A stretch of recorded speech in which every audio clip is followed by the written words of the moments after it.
পৃথিবীতে যে কয়টা মিথ্যা বাক্য আছে তার মধ্যে একটি হলো money can not by happiness. হ্যাঁ, টাকা দিয়ে সমস্ত সুখ কেনা যায় না, এটা ঠিক। তবে আংশিক 15% আর বাকি 85% টাকার উপর সব নির্ভর করে। টাকা থাকলে যশ, খ্যাতি, কদর, মান সম্মান, আদর সব কিছু মূল্যায়ন হয়। সেটা নিজের পরিবার থেকে শুরু করে বন্ধু বান্ধব, আত্মীয় স্বজন, প্রতিবেশী, এমনকি চেনা জানা গণ্ডির বাইরে পর্যন্ত। পরিবারের যে ছেলেটা রোজগার কম, তার প্রতি পরিবারের তাচ্ছিল্য সবচেয়ে বেশি। স্বামীর রোজগার কম হলে নিজের বাবা মা, ভাই বোনতে শুরু করে স্ত্রীর কাছেও কোনো মূল্য নেই। শ্বশুর বাড়িতে যেই জামাইয়ের টাকা বেশি, তার কদর আলাদা। শুধু শ্বশুর বাড়ি কেন, নিজের পরিবারেও যে ছেলেটা কিংবা মেয়েটার রোজগার বেশি, পরিবারের সবাই তাকে যথেষ্ট সম্মান করে। টাকা দিয়ে সমস্ত সুখ কেনা যায় না, এসব নীতিবাক্য যারা বলে থাকেন তারা কখনোই উপলব্ধি করতে পারেননি টাকার কষ্ট পৃথিবীর ভয়ঙ্কর সব কষ্টগুলোর মধ্যে একটি।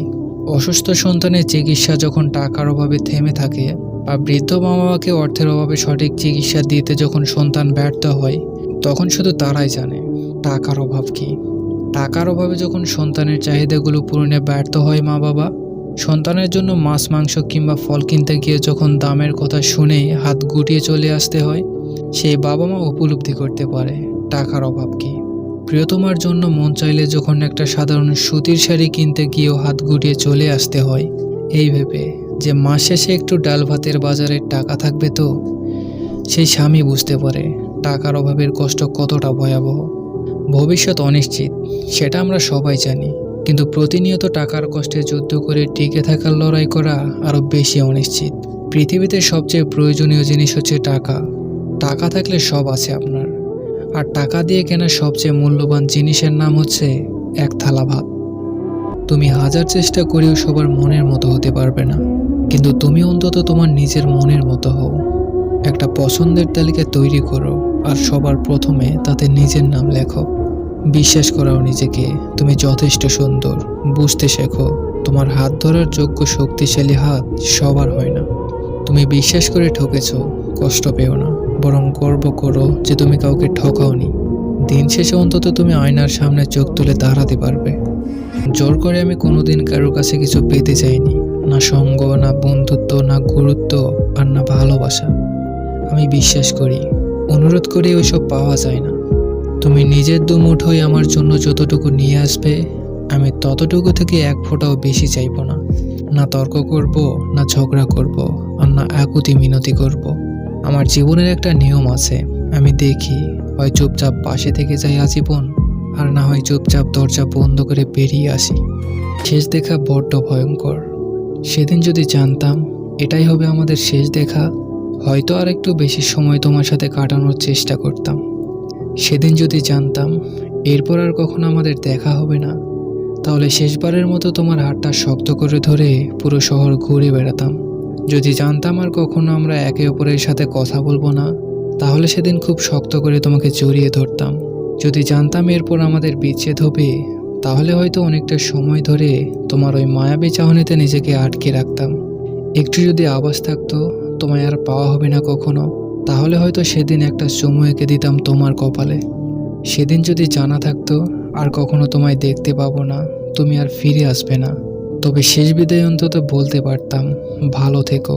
কিন্তু সেই সুযোগটাই আর হলো না। হঠাৎই আমাদের বিচ্ছেদ হয়ে গেল। একটা ছেলে আপনার জন্য কেঁদেছে বা কেঁদেছিল, আর আপনি তাকে হারিয়ে ফেললেন। এর মানে আপনার জীবনে আপনার পরিবারের পর সে ছাড়া আর কেউ আপনাকে বিনা স্বার্থে ভালোবাসবে না।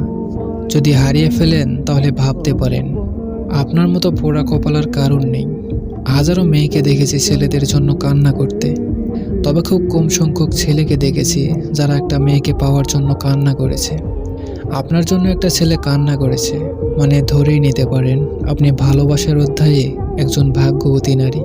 আমাকে ভালোবাসো, অথচ আমার সাথেই কথা বলতে বিরক্ত তুমি। আমাকে বিশ্বাস করতে পারো না। ছোটোখাটো ভুলে বারবার দূরে সরিয়ে দাও, কথা বলা বন্ধ করে দাও। নানান অজুহাত দেখাও কথা কম বলার জন্য। মানলাম আমায় কষ্ট দেওয়ার অধিকার তোমার আছে, কিন্তু সব সময় এমন কেন করো? একটু আগলে নিলেও তো পারো। আমিও তো মানুষ, আমারও তো কষ্ট হয়।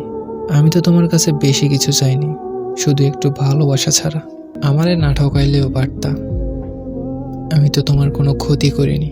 হঠাৎ করে এমন একটা দিন আসবে যেদিন তুমি আমাকে অনেক বেশি মিস করবে, নিজের অজান্তেই আমার জন্য কষ্ট পাবে, আর পুরনো কিছু স্মৃতি তোমাকে আমার কথা বারবার মনে করিয়ে দিবে।